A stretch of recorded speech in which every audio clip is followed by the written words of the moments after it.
this is episode number 3. I can only know that because I've put it there so that I know on my notes. We're the Book Dragons. Hopefully you know that by now. Yeah, we've had the name for like almost a month, you know, practically. Crazy about it. This is probably going to be a short one. And I really hope that as I say this, you don't see something that says an hour and a half. Yeah, I know, right? So we're just going to run through some news, some random topics. Yeah. As you can tell, Good Omens didn't happen. It's a very crazy week. Very crazy. It's an involved book anyway, so you know you need to give it time, give it attention. It's slow going. Like I'm finding I do have to pay attention to it. There's a lot. I think, particularly once I think that's why my immediate impression was I shouldn't be reading this for the first time, because there's a lot of, like, every kind of throwaway anecdote or it's a joke in and of itself, you know. So if you've got time, if you're really relaxed with your reading of it, it's even funnier. Right, I'm gonna throw the news to you because the first piece of news comes from you this week. I know. I found some news. Whoa. It's like, I mean, even more crazily, I got this from an actual legitimate news source. It made it onto the news. The new Bridget Jones book, which we talked about, has been published, and the very first run that came out gets about 40 pages into Bridget Jones' Mad About the Boy, I think it's called, and suddenly switches to David Jason's autobiography for a while before switching back to the rest of Bridget Jones. It's so like David Jason. I mean, if you had to pick someone like to switch it to, there are, like, you know, say it had switched to, you know, a random female celebrity autobiography, it might have taken you a second to notice, but David Jason. No, see, I really hope people didn't notice. And just we're talking about a guy named Rodney a lot. She's suddenly acting in Only Fools and Horses. This is very strange. And she's a guy. Didn't even realise. Has she gone gay? I'm so confused. But equally, so that's this current book. It's not. I thought the one we were I thought talking this about. was like a discovery from like the first one. Yeah. So does that mean David Jason's just brought out an autobiography, or was it just like in their books or something? Both books are being released on the same day. Oh right. So I assume that would mean they were being printed at the same time. Yeah. And I don't know. I assume it's some kind of, like, I don't know, file corruption or just a mix up in what was actually sent to be bound. But so obviously they've sent out a recall for this, but I'm thinking that actually, because this has happened, they're probably going to be worth quite a bit of money. So if you've got one, maybe hang on to it. In fact, if you've got one, I would love to hear the changeover. Can you let us know how that reads? Yes, that would be excellent. Anyone out there who's got that? That's how I plead to you. Other piece of news is that the third Divergent book, Allegiant, at the moment pre-sales are outselling the last Hunger Games. Now this is matching pre-sales with pre-sales, so it's a month before the release of this book, and they're comparing it to the month before the last Hunger Games book. So Mockingjay. Yeah. So it's outselling it currently like 5 times over. Which is impressive. Which is a crazy... I don't know the actual numbers, actually. I'm not sure if they said, but that's... on pre-sales as well, it's quite... I mean, obviously it is a series, you know, people who... I mean, I haven't yet read Insurgent. It is on my list. I shall get a copy of it. But, I mean, I can see that I would want the complete trilogy. I know if I'd read the second book, I'd probably be one of those people pre-ordering. I guess the difference might be... I mean, the Hunger Games were big as they were being published, but I definitely came to it when it was already a published trilogy, whereas Divergent hit really big. Like, everyone seemed to have heard of it. Yeah. Do you think then this is because of the film? That the films came so soon after the books that people now think, oh, this is one to get into. So knowing that the film's coming, they've picked up the first and just like run with it and are now avid fans. Yeah. Or do you think it's just purely because the fan base is that big anyway, regardless of film or not? I mean, it could be a timing thing. Like, say Divergent had been released first, and then we were now waiting for Mockingjay. Maybe because we got into the genre a bit. That's true. Earlier. Yeah. The same thing would have happened. Who's to say? Yeah. So there might be more attention on the YA genre than before. Yeah, I mean, I always say, like, post Twilight, that seems to be the book I accredit it to in terms of, like, that really kicked off a lot of adaptations, a lot more being accepted for publication, I guess. But that's just my impression. I've got zero facts and figures on that. No, I'd say that's true, which is funny because when Twilight came out, it was the next Harry Potter, and everything was the friggin' next Harry Potter. But Harry Potter was never classed as YA. It was children's books that grew up. It did have Cedric Diggory in it. I mean, who knew that when you got killed in the Harry Potter universe, reincarnation takes the form of a sparkly vampire? It does somewhat change the... Robert Pattinson, I know. just like crying in a corner. Oh, blast. I love Robert Pattinson. I do. I feel so bad for him. I love the fact that he took the job on Twilight because he wanted Kristen Stewart's phone number. I'm like, yes, Rob. Yes, everything about you. I love that thing where he's being interviewed and say, what would you think of Twilight if you weren't in it? He'd say, I probably just mindlessly hate it. Yeah. It makes me respect him so much. He's just seems so funny. I love him. He's so funny. I've lost the topic. It's late. We've already been drinking. Yeah. We've started early. That's fine. On the alcohol. Yeah, pre-sales. So this film then could be huge potentially. Yeah. I mean, I thought Mortal Instruments was going to be massive when that came out, but apparently it's just... Well, it didn't really get any acclaim. It's been mediocre.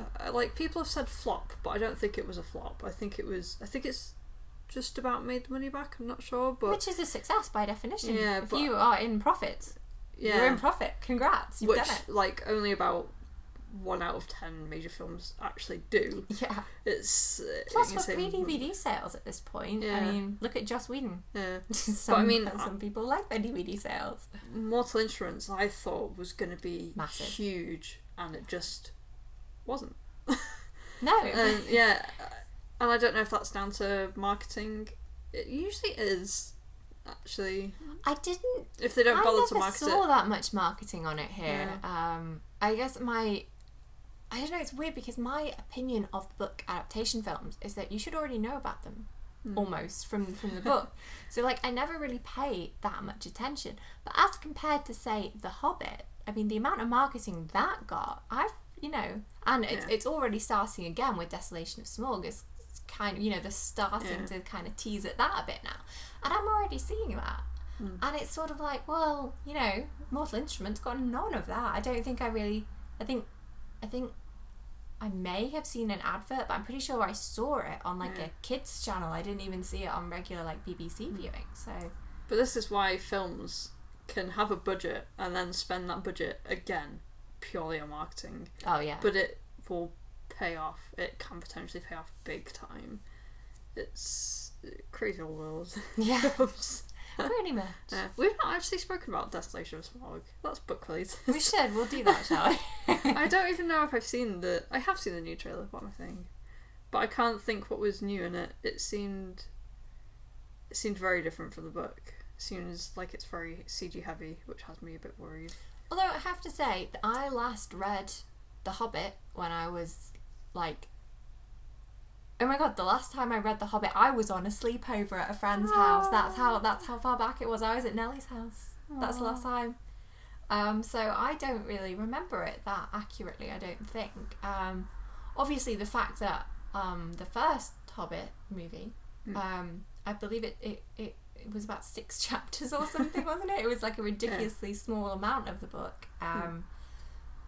But, in a similar way to Narnia, Yeah, I guess particularly for all the fans of the Lord of the Rings trilogy, it's really nice to just go back to the Shire and just see Middle Earth, enjoy it. It was so like The Hobbit it's not the same as Lord of the Rings. It's never going to be. You can't make that comparison. But it's so nice to be in that world again, and it was such good fun. Like and I do think people were a bit too harsh about it. I love most of the cast. I say most of because some of the actors I hadn't heard of until The Hobbit. Others I knew I loved going in. You know, certain cast members in particular. James Nesbitt and Aidan Turner, it's called. Is the Hot Hobbit?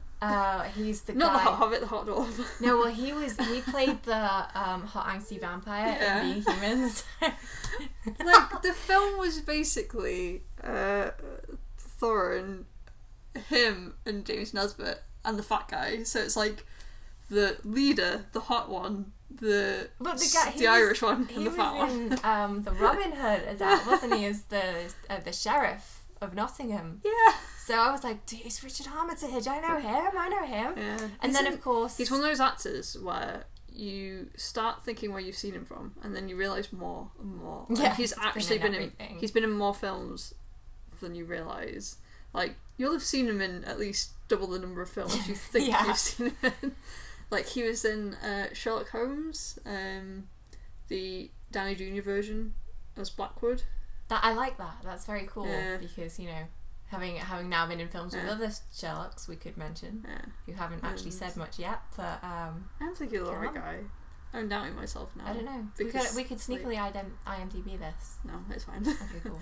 But seeing as we're on The Hobbit now, now that I've decided, that's not in our plan, by the way, for the episode. We've deviated, guys.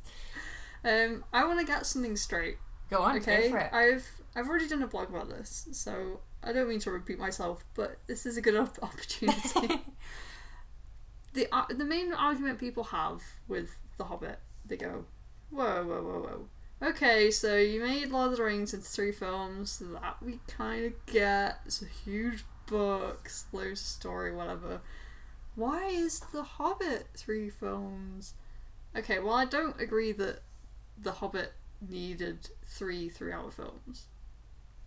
It needed more than 1. If you go back and read it, the pacing of that book is non-stop.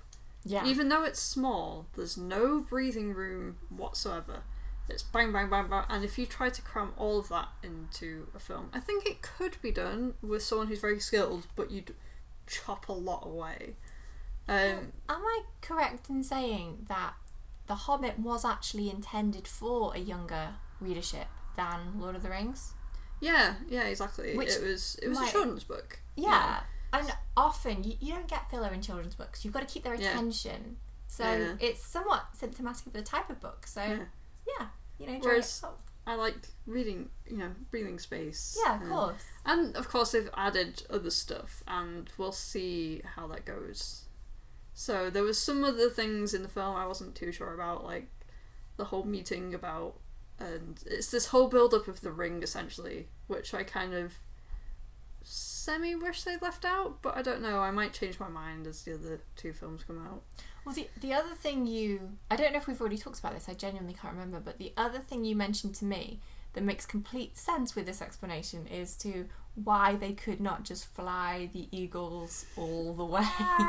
Because I have to admit, as I said, I have read The Hobbit, like, forever ago, and I was thinking it too. I was like, that's weird, they just summoned eagles, but then kept on walking?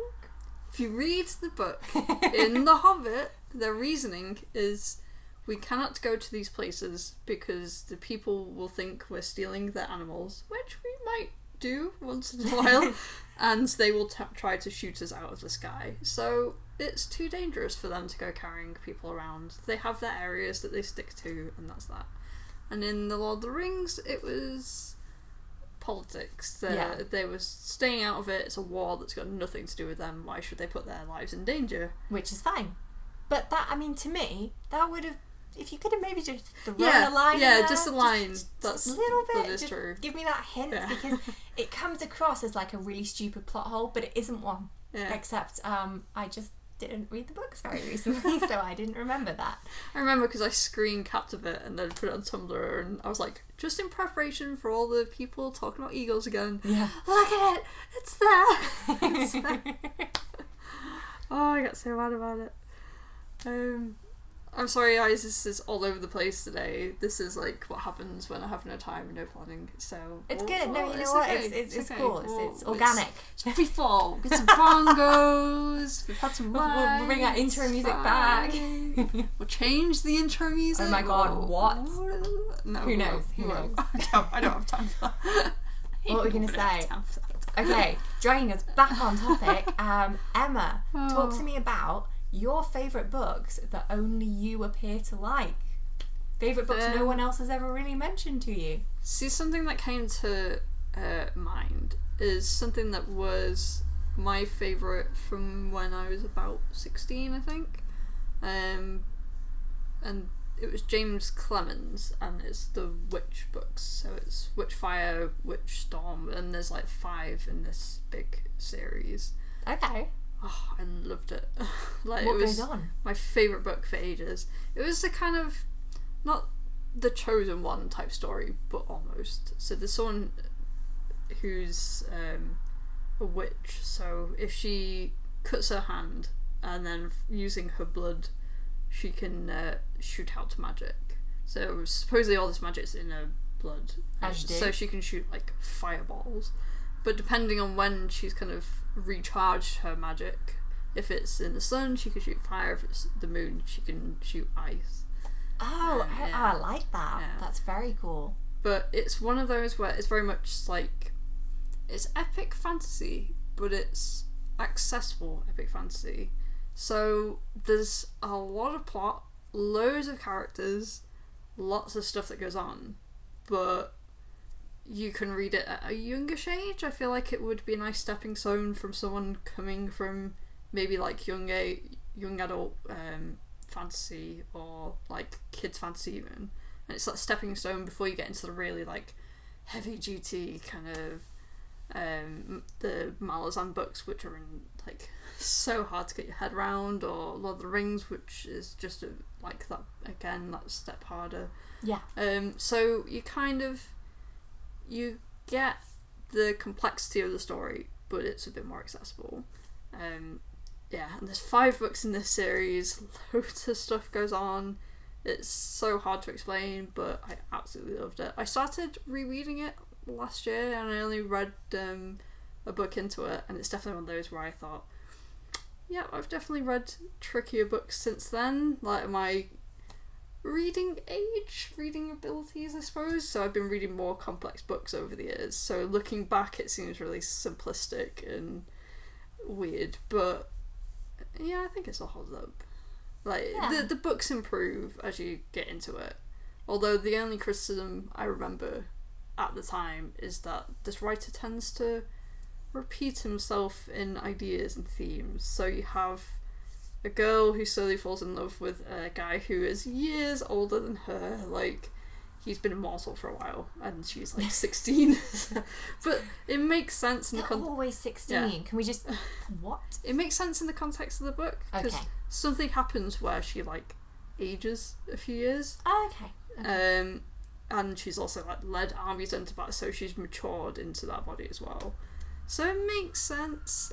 But there's also another coupling of a young girl and an older middle-aged dude, and it's like, you're doing this again. Is this like a real life writes the plot thing? Like, it's kind of May December as romances go, if you're going for an age gap every time. Just saying. Yeah. And I think like twice major characters die and then somehow come back to life. But, like Supernatural. Yeah. But yeah, it's really good. So if you like the idea of fantasy but you don't want to get into something that's really hard to read, it's like a nice middle ground. Yeah. I'll come back to him later because there's another topic I want to bring up, but we'll save that for later. So okay. we'll shoot over to you.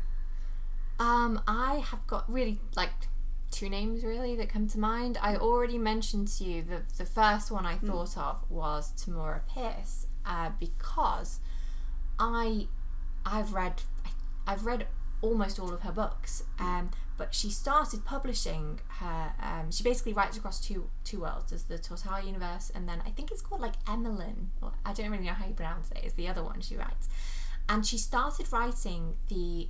It tends to be quartets that take place in these two worlds, like in the 80s, and so although she is still active and she is still publishing, it doesn't get that instant hype of, oh, here's this great new young adult writer, because she's been going a while. Yeah. And I think it's maybe more a case of, I think she needs a bit more love from the fandoms that are out there, because I really like the way she writes. I think it's just an age thing. So if you get that teen market, then you get the hype that surrounds it.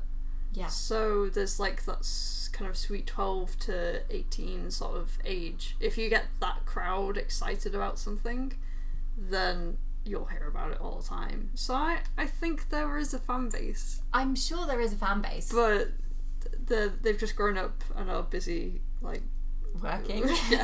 Working, paying off mortgage. Yeah. I don't have the time to go on Tumblr. I have to mention as well, because I told you guys about me using Triss all the time. That's my internet handle is Triss, and I did get that from Tamara Pierce's book. She is the one who wrote Triss. I wonder if Veronica Roth did the same. Do you think? Because my god, wouldn't that be cool? Because Triss isn't. It's not a very. Name. I've never come across it anywhere else. No, it's This is in her. I think it's Emmeline. I'm going with that. I don't know how you say it. I could spell it for you.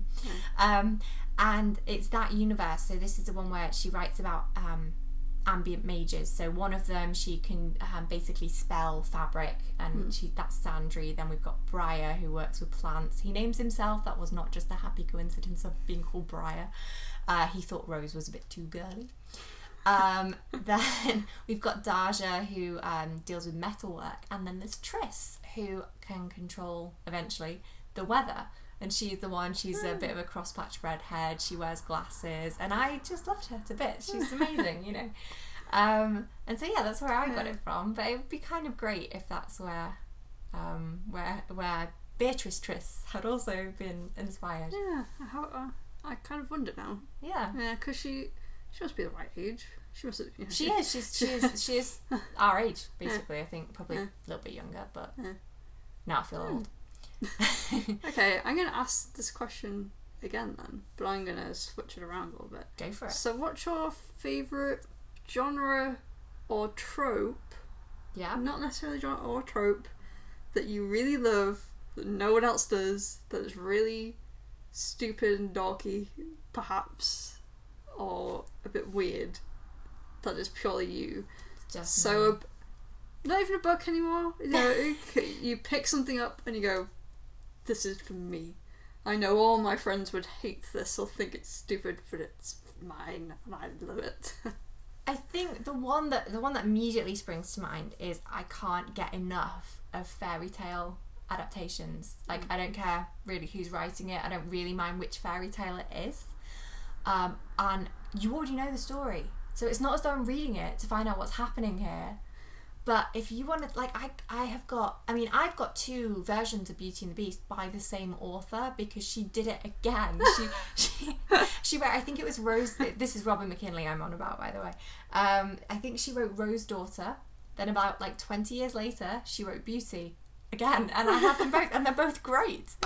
And yeah, it's so strange because like, you know, and you know the stories. You were like the one I also have loads of times is I can't exactly remember what the like original fairy tale is called, but it's the one where basically to break a curse placed on her brothers, the girl has to stay silent for 7 years, and she has to spin thread and sew jumpers basically for her brothers, and she has to sew one for every brother, and then put them on the swans, and then they turn back into men, and so she has to like endure that silence, and so yeah, it's a real like it's a real hardship tale. I don't think I've ever really spoken to anybody else who would be interested in this. You mentioned these. I mentioned them a lot. Yeah, you mentioned these books, and I just go, where did you find these? Yeah, exactly.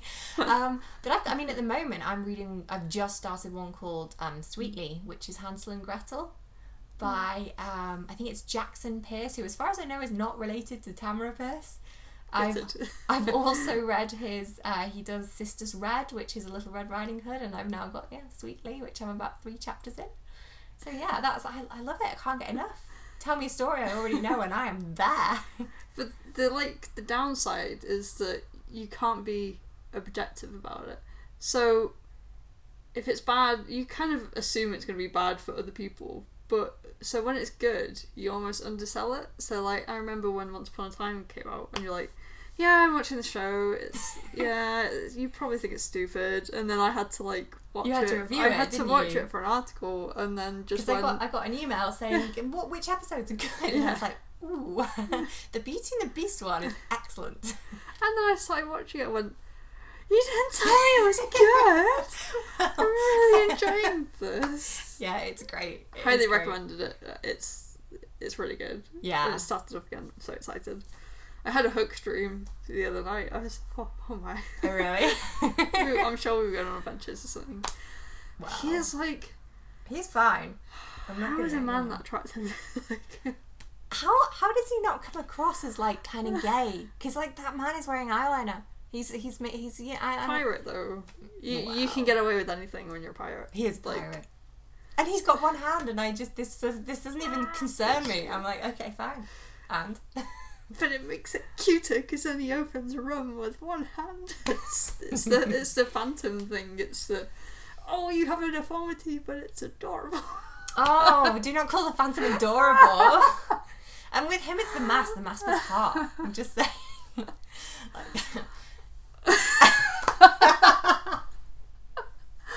Okay. Well, we're digressing again. I'm gonna try and calm down so it's not just us laughing.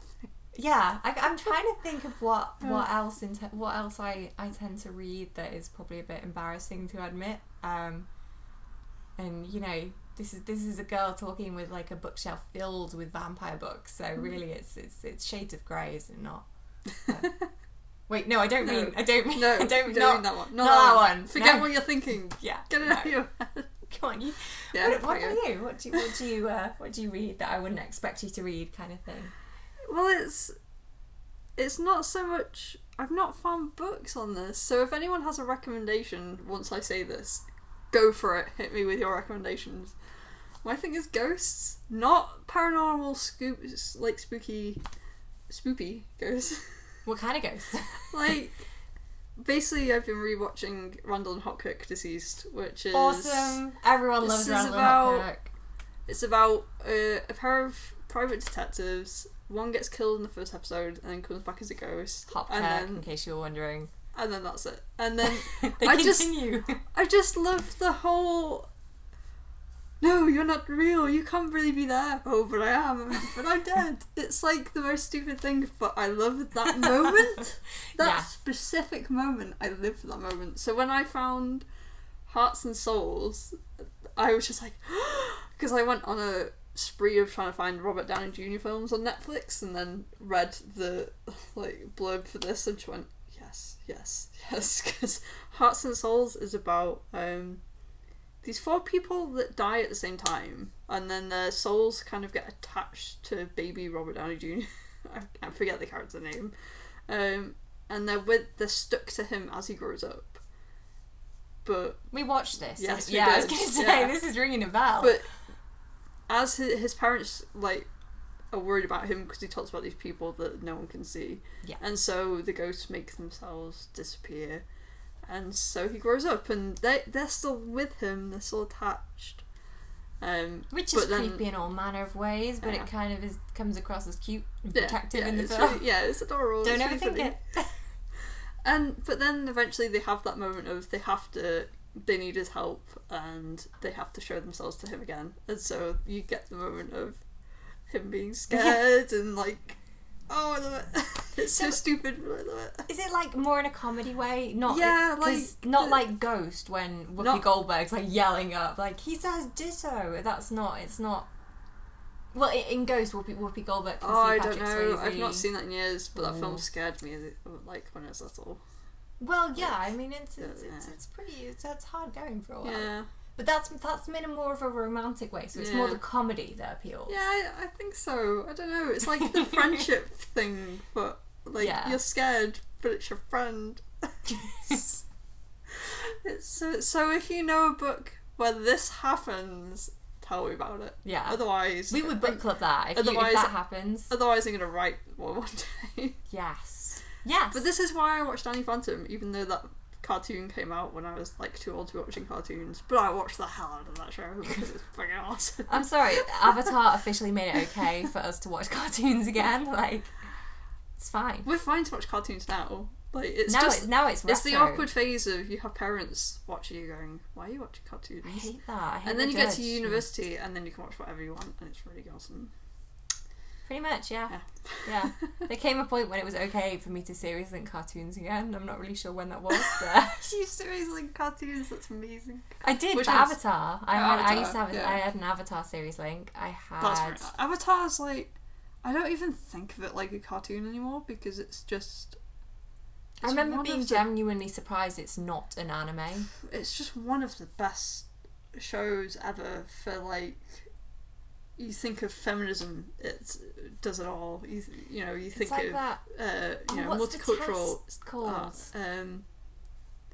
I was going to say Myers-Briggs. That's something else. No, it's like it starts with a B. I know, it's the Bechdel test. Yeah, that test where basically to pass it, two girls have to be having a conversation which does not revolve around the love interest. Yeah.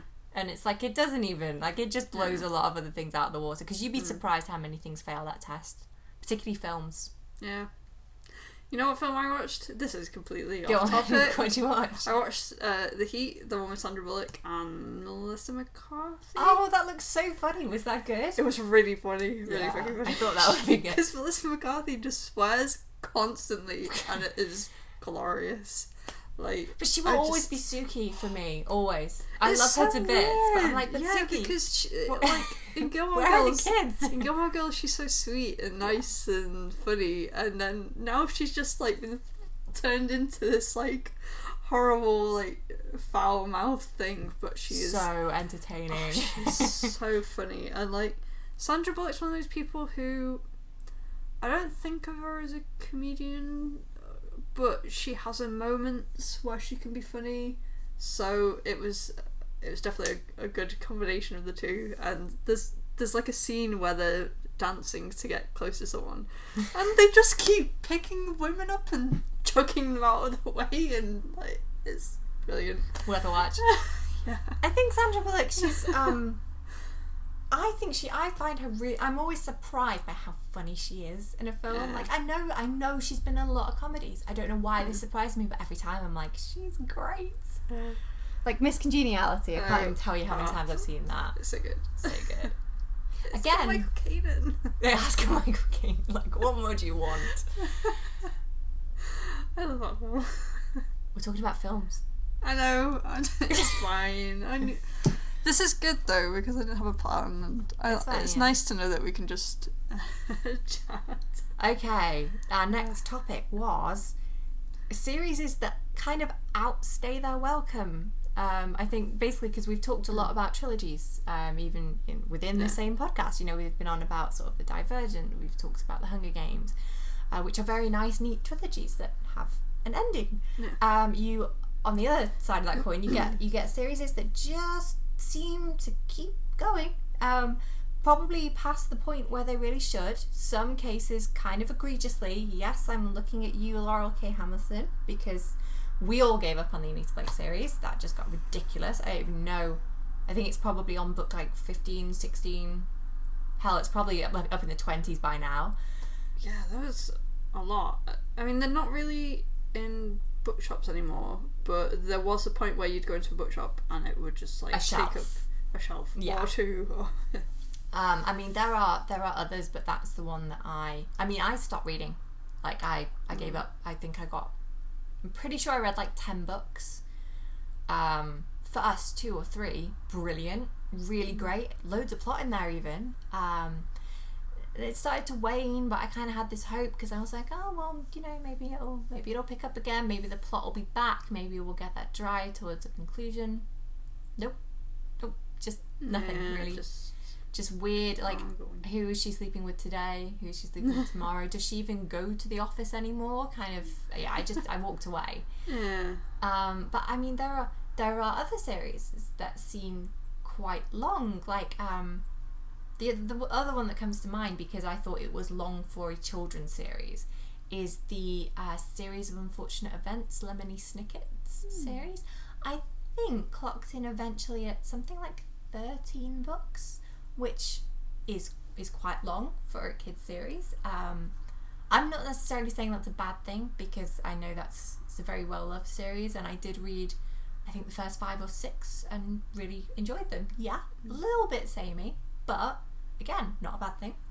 And you know, it is by definition in that it's, you know, 3 kids who basically just get placed with a new family. See, I don't know if I'd class them as the same, because I don't know, there's some books where I'd think of them, especially kids books, as serials. So it's like a new episode comes out almost. So yeah, once a year it's the next adventure, and it's the next adventure, and it's the next adventure. And maybe if the author feels like winding down, they'll kind of give it some sort of ending. Yeah, but okay. I feel like there's certain types that get away with it. Because I know I keep talking about it, but Ben Aronovich, that's what he wants to do with his books. He was like, because someone asked, they went, oh, is this a trilogy? How many books is this going to be? He said, basically, I imagine myself bringing one of these out a year, and it's just going to be the next adventure with this guy. So it's more of a until it's time, instead of him having like a fixed end that he's moving towards. I think so, yeah. That's nice. That's so a nice way. So there's like ongoing characters and ideas, but each book is its own story. Whereas I feel like there are some books that you get the feeling they should have an ending, and it should be one, you know, complete story. Yeah. But then it just goes on a bit. Because I know we come back to Harry Potter a lot, but I think the clever thing was, right from the beginning, we knew 7 years at Hogwarts, 7 books, and then she stopped writing them. And that's kind of a big deal. I mean, yes, again, you've gone over that sort of, it seems to be trilogies. I don't know why trilogies seem to be so prevalent at the moment. So you've breathed past that. But at the same time, she had an endpoint in sight, and she reached it. And she didn't then put it off and keep going. And, you know, she actually stops. And that can be ignored by some authors. They will just, if they're successful, they'll keep going. Get to the end and then carry on. I feel like I should have some examples, but nothing's like coming to mind. But I have got an example of one that also did that, which is the Garth Nix ones. They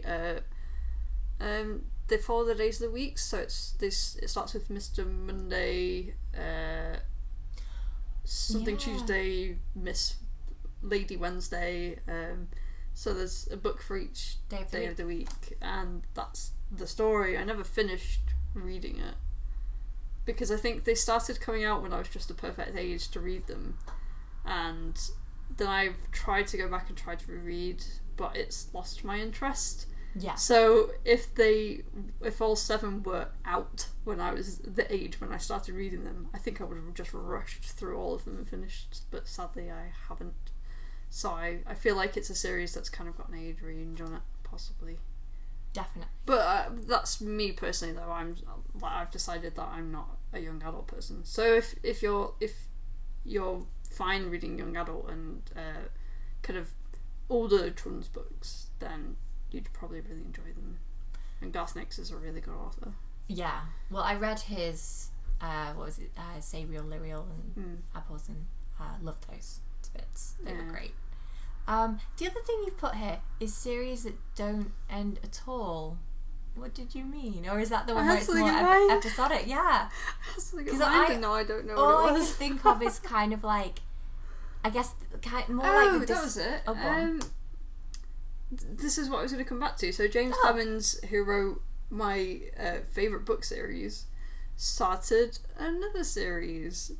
Got 2 books in. Where's the third one? I'm still waiting on that third one. It's not showing up anytime soon, and this was about...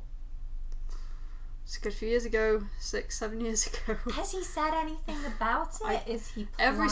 Every like, I think once a year, I go into Google, start searching his name, trying to find info, and nothing's changed. I don't know what's happened. I don't know if he's abandoned it. I don't think he's dead. But where's my book?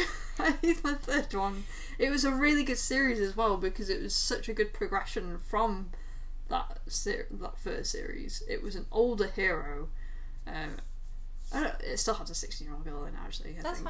But it felt a little bit more mature, and it has some really great ideas, cool characters. I don't think I read the second one purposely because I thought this third one would come out. I was like, well, I'll read them all in one go and breeze through them. And then as soon as I realised that a third one was never coming, I was like, well, I don't know if I want to read the second one. You risked that cliffhanger. Exactly. I'm like, I need it. And so there might never be an ending. Which is very sad. I don't know, I don't mean to imply any kind of lack of absolute love for Robin McKinley, because she is my very, very favourite author, who wrote my very, very favourite book, which is Sunshine, which I've mentioned before.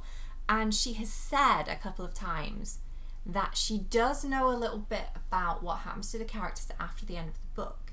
And so it always comes back to it, and it's always like, sequel? Question mark, please? Because we all want to know what happens. And I actually had a pre-order arrive today. I got really excited. Amazon delivered a book to me. And it is her newest, and it's called Shadows, and it is reportedly set in the same world as Sunshine. It is not a sequel, to my knowledge. It doesn't involve the same characters. But now I've got that hunger back for this. And she's never promised a sequel. I really should stress that. She's never said it's coming. But I'm like, I want it. I want it so much that, like, it feels like I'm missing out by not knowing what happens. And yeah. So you'd probably enjoy reading A Fault in Our Stars. Not because of the book itself, but because the whole part of the story is that her favourite book in the world kind of doesn't end on a cliffhanger, but leaves with questions unanswered. Yes. And so there's this whole plot line of her trying to get in contact with the author to say, because I think he's basically said, oh, I'm not doing a sequel, and she's just like, I understand that, I just want to, will you please, I'm dying, please will you answer these questions? Yeah. And so it ends up with her and the guy in the book going to Amsterdam to meet the author to try and get these questions, and it's very cool. She basically lends the book to, I can't remember his name, but she lends it to the guy, and then he sends her a text going, please tell me, Hazel Grace, that this isn't the end. Yep, it can't end this way. What happened? What's going on? Yeah. So I think you'd appreciate that feeling from the characters. Oh no, definitely. Cool. Because the one thing I do not cope with very well is a cliffhanger. I find them just maddening. Yeah. I need that closure. I can't let go. Cliffhangers, chapter to chapter, fine, perfect, because it keeps you reading. Yeah. But although it means that I tend to stop reading mid-chapter when that happens, because it's like, well, I need to find out what happens next, and then you stop mid-chapter, it's like, you could have just let me stop conveniently at chapter 13, but no. You have such self-control to stop mid-chapter. I couldn't do that. I think my vague obsession. It's got to be like at one of the gaps. Yeah, okay, like, yeah. Like where there's some stars on the page. Or something. Yeah, okay. I can't really think of any other series that have just cut out like that, unless the author has died, basically, because there was a oh god, was it the Millennium Trilogy or something? There was an author who was it Robert Jordan, is it Wheels of Time or something? I don't know. I know it was kind of shady. There were questions raised about the manner of this guy's death.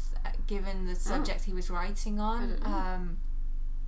I only half remember this, so I'll probably do some research into this. But I am sure there was a case where somebody else was taking over writing the final book from the author's notes because he had died, and that's really the only example I can think of where a series has cut out like that.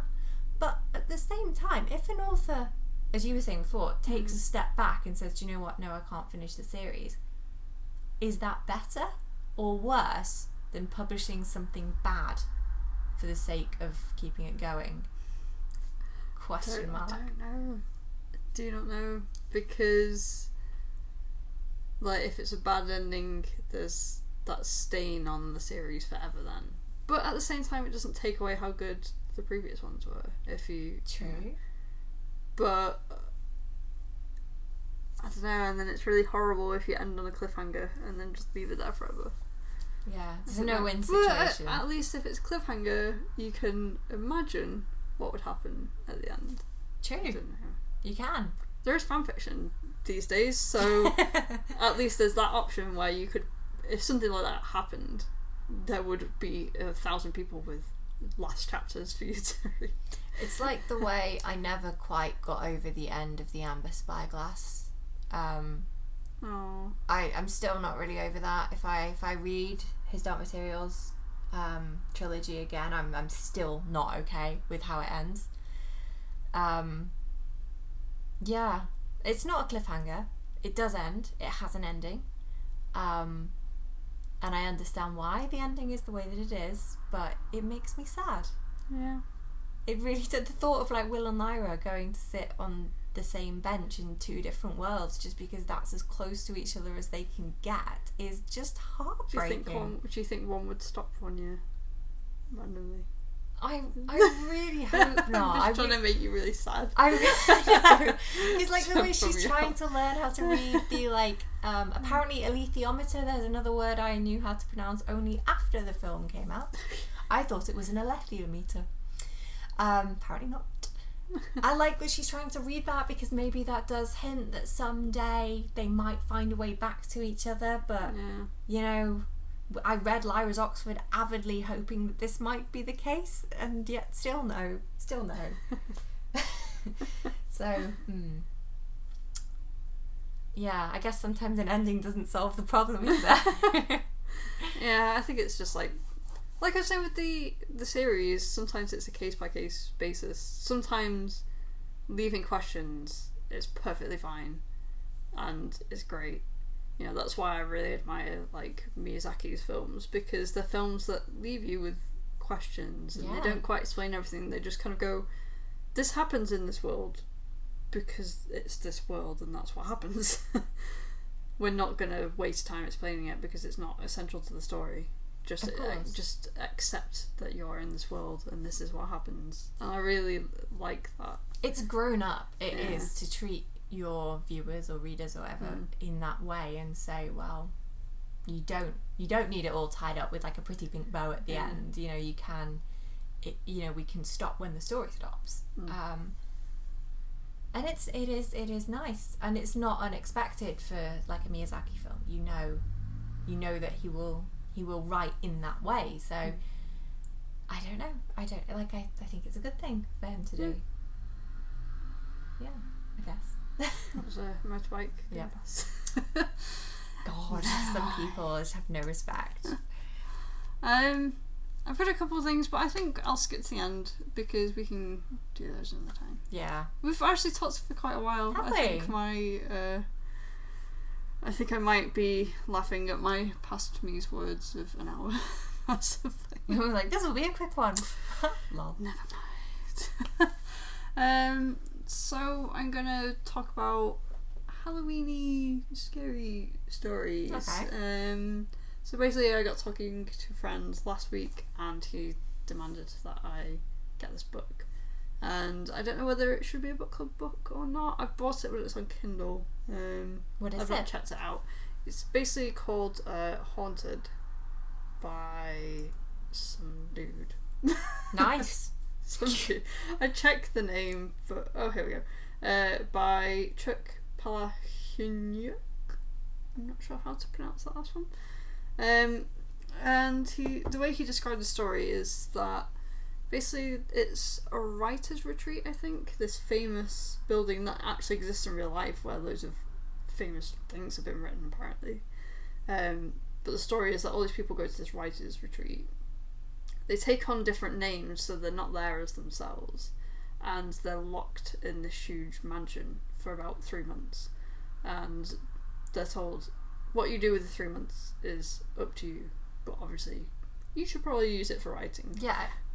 And then the layout is that it's short stories about each person that's there. During the 3 months. Yeah. And it's supposed to be scary, horrible, terrifying stories. And he told me to read it. That sounds quite cool. Like, yeah. I would be up for that. Yeah. Yeah, we should book club that. We've got Halloween coming up. We might as well. And then there's a book that I recommended back to him, which I will recommend to others. I don't think we could do it as a book club book because it's basically very unique. Check out something called House of Leaves by Mark D. Danielewski. This silly authors with their crazy names. Yeah, Smith and Jones people, we need more of you to be published. But House of Leaves, it's really unusual. Basically, the first thing that hits you about this book, if you flick through it... Which you should, if you see this in a bookshop, pick it up, have a look. There are pages where the layout might be a single line of writing in a spiral. Sometimes you can have a blank page except for one word. So to read a sentence, you have to turn the page about 10 times. Which isn't there just for the hell of it, because it actually happens at a point in the story where it's getting a bit scary and it's slowing down the pace and increasing that tension. Which so is clever. Yeah. That is so it's amazingly meta. Well, not meta, it's just very... That's using your medium in a really impressive way. Yeah. So, like, he'll be in a really creepy place and be like, and then he heard a noise. And you're just like, and then other sections, it's like the text is broken up, or there's sections of Latin. The bit I saw, it was just a regular page with like a square in the middle full of Latin. And I was like, whoa, this is brilliant, because I'm a bit sad. I might have done a GCSE in Latin. So that immediately caught my attention. I was like, what is this? What is this dead language doing here? Are we summoning like zombies or something? Like, reading the Latin is always do it. It always ends well, every time. So, I remember when you guys came around here and then I think Andy tried to translate my pillow because it had like random Latin words on it. Yeah. Yeah, and I'm basically going to describe the story from the inside out. So there's a central story about a guy who buys a house, and then one day he measures the inside and it adds up to more space than the outside. So by like 2 inches, just a very small amount, and he goes... Oh, so not full on TARDIS then? No, like just a couple of inches, and he goes mad trying to figure it out. He gets architects in, he gets engineers in, and they can't figure it out. And then another day, a door appears in the house that wasn't there before. Ooh. And then they open it, and there's like a little covered space that they try not to step in. And then it kind of goes on, and eventually it's a door that goes into a hallway that you can't see the end of. And it should go into the space that is the garden, but obviously if you go outside, you can't. There's nothing there. But this space really cool. Goes on and on and on, and then it goes through the book, and people go in and they explore the space, and they don't find an end to it, but then there's something in there. Oh, that sounds cool. Is it creepy as a book? Is it happy? Yeah, it has creepy sections, definitely. Because it sounds creepy from but obviously I'm not reading it, I'm listening to you. But that whole incident is it's caught on tape and documented in something called the Nelson Report or the Nelson Report. And that in turn is then seen and read by this guy who has been killed at the start of the book. and then someone else turns up and investigates it. Okay. So you also get sections of this kind of diary from this guy who's looking into this, and then the more he looks into it, the more terrified he is, and the more insane he's going. And it's a hefty book, but it's worth your time. And if you're finishing up something, you want something for Halloween, it's not out and out scary, but it's definitely like, it's a unique experience. Yeah, and it is, I mean, looking at it, it's not a quick read. It's probably, we mentioned this before about books that you may need to be a bit more awake for. But the thing is, I don't remember it being a hard slog. It took a while to read, but it never felt like a chore. I guess it's fun though. Yeah. Like, it's fun to play around with the layout on the page, and I'm definitely gonna read it. Yeah, because it just looks awesome. If it wasn't so expensive, I'd just buy copies for everyone. Yeah. Yeah. I think for our short episode, we've done quite well. Yeah. I knew this would happen. Oh, well, it's a Friday, you know. Oh no, I've ruined this now. It won't get uploaded today. Friday. Oh, Rebecca Black. Sorry. We're back there. Yeah.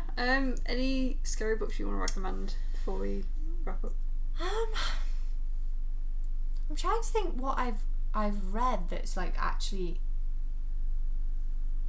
really scared me. I have to say the one book I was surprised to find scary was Dracula, which I mentioned last week. That builds tension in a way I've really never I've not seen particularly. It's not I mean not so much the actual ending, the actual confrontation that ends the book is very fast. I think it's maybe 2 paragraphs long. But the chase beforehand, this build-up of trying to get to Dracula to kill him again, is brilliantly done, like brilliantly. And there's a lot of very creepy elements to the book that stay with you. Like there's the guy, I think he's called Renfield, who is I think when we first meet him, he's in an insane asylum, and he's like, basically he's eating flies and like spiders and things, because he believes, I think, that you take their strength, their souls or something, and it just into you by doing this. And it's kind of like in the same way that obviously Dracula's preying on people, he's kind of preying on these like animals. It's very, very creepy in what it does, and so I think that's the book that has like scared me most, because I don't know, it just stayed with me. What's the language like? Is it quite accessible, or does it take a bit more concentration? I'm not sure. When was it? It's an old one. It's not. It's not an easy read. It's not in like conversational English, but equally, it's not one where I had to look up loads of words as I was going through it. But it is a bit, you know, like Jane Austen style. You know, it is set like a good like 100 years ago. Yeah. I suppose I need to have a bit more of a look for something that's a bit scary. That was a good one. I'm tempted to read. It's, you know, like we said last week, it's a classic. Yeah. True. And the other one I feel like I should read at some point is Frankenstein. Yeah. Not at all, because you're a bit of an addict to Once Upon a Time. Not at all. See, that's another, I don't know if it'd be genre really, but I like the idea of the classic monsters. Yeah. They've kind of had their day now, but there was that phase of, there was Van Helsing and Lee Rich Gentleman and The Mummy, and so there was the classic Hollywood monsters that came back around. Which is cool. I think I like that genre. I mean, they are classics for a reason, you know, and I guess maybe we should like look into this a bit more, actually, once we've done some research. What, Hollywood monsters? Well, just generally, like, you know, the more spooky side of reading. see if we can find, because like, yeah, that could be fun. We have, as I said, we have got Halloween coming up. Maybe we should try and make an effort. Play some sounds, find some stock audio. We get some stock footage, because we, clearly we're showing you guys video. I can stick it on the end of the YouTube videos. And that's everything. I think we're good. If you want to get in contact, the email is bookdragonspodcast@gmail.com. The Twitter is just @bookdragons. Everything else will be in the details below. Yeah. Totally. Yeah. Well, we'll see you guys next week, hopefully. Ta-ta! Bye!